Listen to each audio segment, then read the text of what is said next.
Philippine garlic rice. Okay, so ಇವಾಗ ನೀ ಅಡುಗೆ ಸ್ಟಾರ್ಟ್ ಮಾಡ್ಕೊಳ್ಳೋಕೆ ಏನು ಕೊಡ್ಲಿಕ್ಕಂದ? ಫಸ್ಟ್ ಬಾಣ್ಲಿ ಬೇಕು. ಹೆಂಗಿದ್ಯಾ? ನಮ್ಮ ಅಡುಗೆ ಮನೆ ಪಾತ್ರೆ ಸಾಮಾನೆಲ್ಲ ಇಷ್ಟ ಆಯ್ತಾ ನಿಂಗೆ? ನೋಡಿ ನೋಡಿ, ಇದರಲ್ಲಿ ಏನಾದ್ರೂ ಗಲೀಜಿದ್ಯಾ? ಇದನ್ನು ಹಿಂಗ್ ಮುಟ್ಟ. OCDಗೆ ಅಪ್ಪ ಅಲ್ಲ ನೀನು, ಬ್ರಹ್ಮ. OCDಗೆ ಬ್ರಹ್ಮ ನೀನು. ಬಾಣ್ಲಿ ಇಟ್ಟಿದ್ದೀವಿ.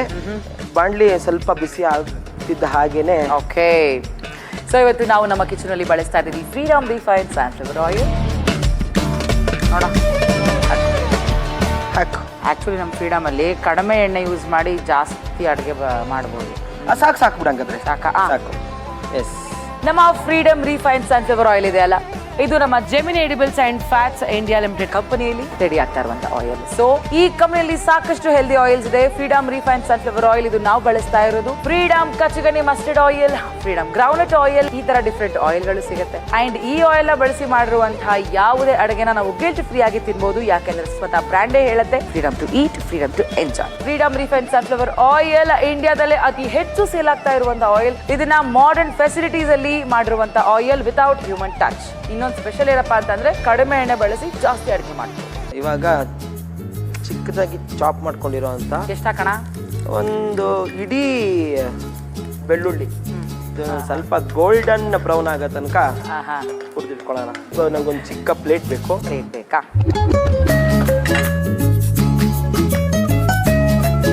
ಇದನ್ನ ಎತ್ತಿಟ್ಕೊಳ್ಳೋಣ ಪಕ್ಕದಲ್ಲಿ. ಫ್ರೈ ಆಗಿರೋ ಗಾರ್ಲಿಕ್ನ ಎಷ್ಟು ತೊಳಿತಾನೋ ಏನೋ ಇನ್ನ ಬೆಳ್ಳುಳ್ಳಿನ ಇದನ್ನ ಹುರಿದಿಟ್ಕೊಂಡಿದೀವಿ. ಮತ್ತೆ ಎಣ್ಣೆ, ಅದೇ ಎಣ್ಣೆಗೆ ಈ ಸ್ಪ್ರಿಂಗ್ ಆನಿಯನ್ನ ಸ್ವಲ್ಪ ಜಾಸ್ತಿ, ಸ್ಪ್ರಿಂಗ್ ಮನೆ ಜಿಗಿಯತ್ತ, ಇದನ್ನ ಜಾಸ್ತಿ ಹುರಿಬಾರ್ದು. ಇದನ್ನೇನು ಒಂದು ಸ್ವಲ್ಪ ಫ್ರೈ ಹಾಕಿದ ಹಾಗೇನೆ ಅವಾಗ್ಲೇ ಮಾಡ್ಕೊಂಡಿದ್ದ ಅನ್ನ ಹಾಕಿದ್ರು ಆಗತ್ತೆ, ರಾತ್ರಿ ಮಾಡಿದ ಅನ್ನ ಹಾಕಿದ್ರು ಆಗತ್ತೆ, ಹಿಂದಿನ ದಿನ ರಾತ್ರಿ ಮಾಡಿದ ಅನ್ನ ಹಾಕಿದ್ರು ಆಗತ್ತೆ. ಇದಕ್ಕೆ ಗಾರ್ಲಿಕ್ ರೈಸ್ ಅಂತ ಒಂದು ಹೆಸರು, ಇನ್ನೊಂದು ಹೆಸರು ತಂಗಳನ್ನಕ್ಕೆ ಮಂಗಳಾರತಿ ಅಂತಾನು ಹೇಳ್ಬಹುದು. ಓಕೆನಾ? ಇದಕ್ಕೆ ಇವಾಗ ಸೂಪರ್, ಎಷ್ಟು ಚೆನ್ನಾಗಿದೆ ಅದು ಆಕ್ಚುಲಿ. ಹೌದು.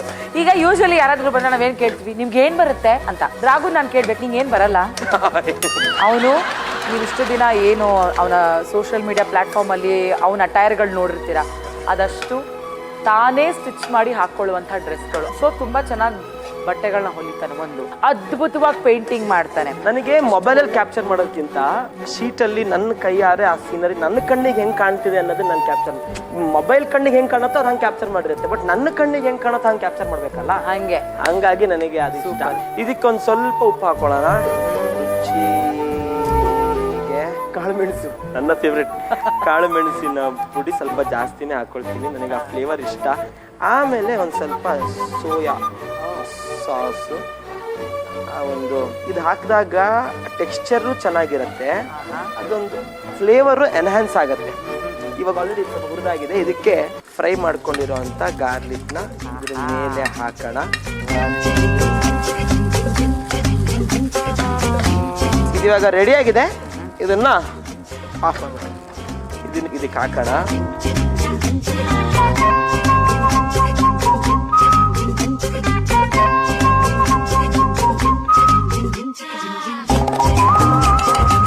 ನನ್ನ ಪ್ರೀತಿಯ ಅಕ್ಕ ನಯನ, ಈಗ ನಾನು ನನ್ನ ಕೈಯಾರೆ ಮಾಡಿರ್ತಕ್ಕಂತಹ ಫಿಲಿಪೈನ್ ಗಾರ್ಲಿಕ್ ರೈಸ್ ರೆಡಿ ಆಗಿದೆ. ತಿಂದ್ಬಿಟ್ಟು ಫಿಲಿಪೈನಿಗೆ ಒಂದು ರೌಂಡ್ ಹೋಗ್ಬಿಟ್ವಾ. ಟಿಕೆಟ್ ನೀನೇ ಬುಕ್ ಮಾಡ್ತಾರೆ 100%. ಸೊ ಇವಾಗ ನಮ್ಮ ಫಿಲಿಪೈನ್ ಗಾರ್ಲಿಕ್ ರೈಸ್ನ ತಿನ್ನುವಂಥ ಸಮಯ. ಹಾಗಾಗಿ ನಾನು ಯಾವಾಗಲೇ ಊಟ ಮಾಡ್ತಿದ್ರು, ಸುಮ್ಮನೆ ಆ ಕಡೆ ನೋಡಿದ್ರೆ ಸಾಕು ಬಿಟ್ಟು ತಿನ್ನಿಸ್ತಾನೆ. ನಾನು ಖುಷಿಯಿಂದ ರಾಘುಗೆ ಬಂದು ತಿನ್ನಿಸ್ತೀನಿ. ಬರ. My brother from another mother, a brother from another mother, my brother from another mother.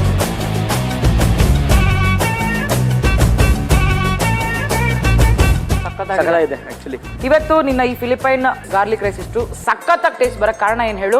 ನಮ್ಮ ಆಹಾರ ಅವರ ಪೆಪ್ಪರ್ ಪೌಡರ್. ಅದು ನೋಡಿ ನಿಮಗೆ ಒಂಥರ ಖಾರ ಅಲ್ವಾ? ಅದ್ರ ಜೊತೆಗೆ ನಾವು ನಮ್ಮ ಫ್ರೀಡಮ್ ರಿಫೈನ್ಡ್ ಸನ್ಫ್ಲವರ್ ಆಯಿಲ್ ಕೂಡ ಬಳಸಿದೀವಿ. ಸೊ ಹಾಗಾಗಿ ತುಂಬಾ ಜಿಡ್ಡು ಕೂಡ ಅನ್ಸಲ್ಲ, ತುಂಬಾ ಕಡಿಮೆ ಎಣ್ಣೆಯಿಂದ ಸಖತ್ತಾಗಿ ಅಡುಗೆ ಮಾಡ್ಬೋದು. ಇವೆರಡು ನಮ್ಮ ಅಡಿಗೆಲಿರುವಂಥ ಫ್ಲೇವರ್ನ ಡಬಲ್ ಮಾಡುತ್ತೆ. ಸೂಪರ್. ಜಿನ, ಇದೇ ಖುಷಿಗೆ ನನ್ನ ಕಡೆಯಿಂದ ಮಸ್ಗೆ.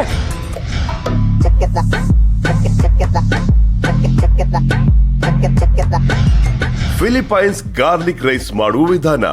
ಮೊದಲಿಗೆ ಒಂದು ಬಾಣಲಿಗೆ ಸ್ವಲ್ಪ ಎಣ್ಣೆ ಹಾಕಿ ಕಾಯಲು ಬಿಡಿ. ಎಣ್ಣೆ ಕಾದ ನಂತರ ಸ್ವಲ್ಪ ಹೆಚ್ಚಿದ ಬೆಳ್ಳುಳ್ಳಿ ಹಾಕಿ ಗೋಲ್ಡನ್ ಬ್ರೌನ್ ಬರೋವರೆಗೂ ಬಾಡಿಸಿಕೊಂಡು ಪಕ್ಕಕ್ಕೆ ತೆಗೆದಿಡಿ. ಈಗ ಅದೇ ಬಾಣಲಿಗೆ ಹೆಚ್ಚಿದ ಸ್ಪ್ರಿಂಗ್ ಆನಿಯನ್, 1 ಬೌಲ್ ಅನ್ನ ಸೇರಿಸಿ ಕೈಯಾಡಿಸಿ. ನಂತರ ರುಚಿಗೆ ತಕ್ಕಷ್ಟು ಉಪ್ಪು, ಕಾಳು ಮೆಣಸಿನ ಪುಡಿ, 2 ಚಮಚ ಸೋಯಾ ಸಾಸ್ ಹಾಕಿ ಚೆನ್ನಾಗಿ ಬಾಡಿಸಿಕೊಳ್ಳಿ. ಈಗ ಫ್ರೈ ಮಾಡಿಕೊಂಡ ಬೆಳ್ಳುಳ್ಳಿಯನ್ನು ಸೇರಿಸಿ ಹದವಾಗಿ ಕಲಸಿಕೊಂಡರೆ ರುಚಿಯಾದ ಫಿಲಿಪೈನ್ಸ್ ಗಾರ್ಲಿಕ್ ರೈಸ್ ಸವಿಯಲು ಸಿದ್ಧ. ಈಗ ನೆಕ್ಸ್ಟ್ ಇನ್ನೊಂದು, ಇವಾಗ ನೀನು ಗಾರ್ಲಿಕ್ ರೈಸ್ ಮಾಡಿದ್ಮೇಲೆ ಬೇರೆ ಏನಾದ್ರು ಮಾಡಬೇಕಲ್ವಾ? ಎಸ್, ಅದೇ ಏನ್ ಮಾಡ್ತೀಯ? Creamy veggies. ಆಹಾ, ಅದಕ್ಕಿಂತ ಮೊದಲು ನಿನ್ನ ಹತ್ರ ಇರುವಂತಹ ಒಂದು ಟ್ಯಾಲೆಂಟ್ ನ ಹೊರಗೆ ತರಬೇಕು ಅಂತ. ಸೊ ಬರ್ಲಿ ಪ್ರಾಪರ್ಟಿ ತಗೊಳ್ಳಿ, ಸೀರೆ ತಗೊಳ್ಳಿ. Come on, colour which colour do you choose? I go green. ನಾನು ಉಡ್ಬೇಕಾ? ನಾನು ಆಲ್ರೆಡಿ ಹುಟ್ಟಿದೀನಿ ಮಗ. ಸೀರೆ ಮೇಲೆ ಸೀರೆ ಉಡ್ತಾರ? ಓ, ನೀನೇನ್ ಅನ್ಕೊಂಡಿದ್ದೀಯ ಎಲ್ಲಾ ಕಡೆನೂ ಸೀರೆ competition. All back, get it, ಗೋ!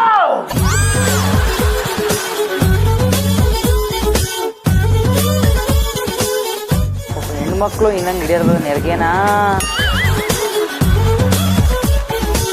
ಬಿದೋಯ್ತು ಸೆರ್ಗು. ಸೀರೆ ಸೀರೆ ಸೀರೆ ಹೆಂಗೆ? ಹೆಂಗೆ ಹೆಂಗೆ ಸೂಪರ್ ಕಾಣ್ತೀಯ ಬಿಡ. ಕೇವಲ 30 ಸೆಕೆಂಡ್ ಅಲ್ಲಿ ಸೀರೆ ಹುಟ್ಟಿದ್ದಾರೆ ನಮ್ ರಾಘು. 3 ಸೆಕೆಂಡ್ ಅಲ್ಲಿ ತೆಗ್ಬಿಟ್ಟಲ್ಲೋ. ಹಂಗೆ ಕುಂಬಾರನಿಗೆ ವರುಷ, ದೊಣ್ಣೆಗೆ ನಿಮಿಷ. ಈ ಸೀರೆಗೆ ನಾನು ಎಷ್ಟು ಆಭಾರಿಯಾಗಿ ಇರಬೇಕು ಅಂತ ಅಂದ್ರೆ, ಆ ಸೀರೆನೇ ನನಗೆ ಜೀವನ ಕಟ್ಕೊಡತ್ತೆ ಅಂತ ನನಗೆ ಕಲ್ಪನೆನೂ ಇರಲಿಲ್ಲ. ಇವಾಗ ನಾನು ನಿಜವಾಗ್ಲೂ ಎಲ್ಲೇ ಸ್ಯಾರೀಸ್ ನೋಡು ನಾನು ಕೈ ಮುಗಿತೀನಿ. ಸೂಪರ್, ಅದು ನನ್ನ ಪಾಲಿಗೆ. ವಾಕೇ ರಾಘು, ಅಡುಗೆ ಸ್ಟಾರ್ಟ್ ಮಾಡ್ಕೊಳಕ್ ನಿಮ್ಗೆ ಏನ್ ಕೊಡ್ಲಿ? ಫಸ್ಟು ತರಕಾರಿಗಳನ್ನ ಹುರ್ಕೊಳ್ಳೋದಕ್ಕೆ ಒಂದು ಬಾಣಲಿ ಬೇಕು. ಮೊದಲನೇದಾಗಿ ತರಕಾರಿನ ಹುರ್ಕೊಳ್ಳೋದಕ್ಕೆ ಬೆಂಕಿ ನಾನೇ ಹಚ್ತೀನಿ ಕೊಡು. ಇಲ್ಲ, ನಾನೇ ಹಚ್ತೀನಿ. ನನ್ನ ಅಡುಗೆ ಮನೇಲಿ ನಾನೇ ಹಚ್ಚೋದು. ಹಂಗ ಓಕೆ. ಇದಕ್ಕೆ ಸ್ವಲ್ಪ ಬೆಣ್ಣೆ, ಇದಕ್ಕೆ ಒಂದು 1.5 ಸ್ಪೂನ್ ಬಟರ್ ಹಾಕ್ಕೊಳ್ಳೋಣ.